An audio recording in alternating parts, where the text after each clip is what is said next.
The next gas law we're going to look at is Charles' law, which is the relationship between volume and temperature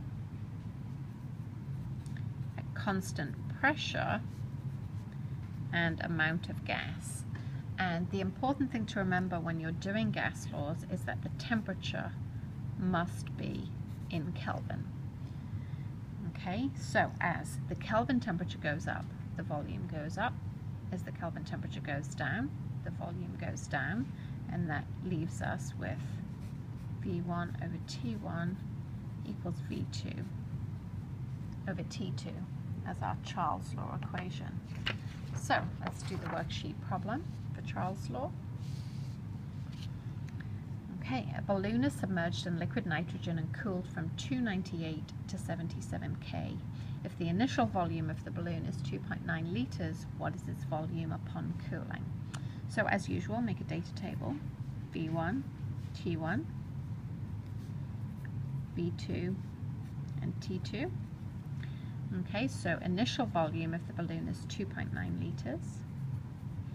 What is its volume upon cooling? So that's V2. Its initial temperature was 298 K, and it was cooled to 77 K, T2.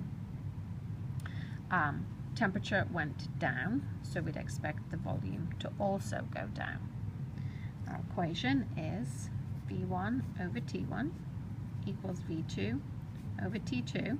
Temperature must be in Kelvin, and it already is, so we don't need to convert it this time.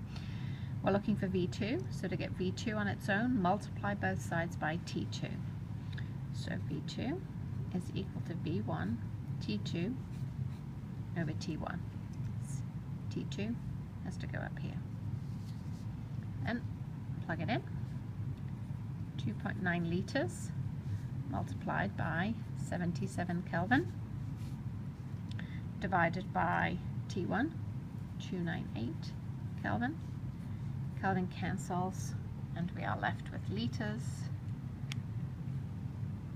So on my calculator, 2.9 multiplied by 77 divided by 298 equals 0.749.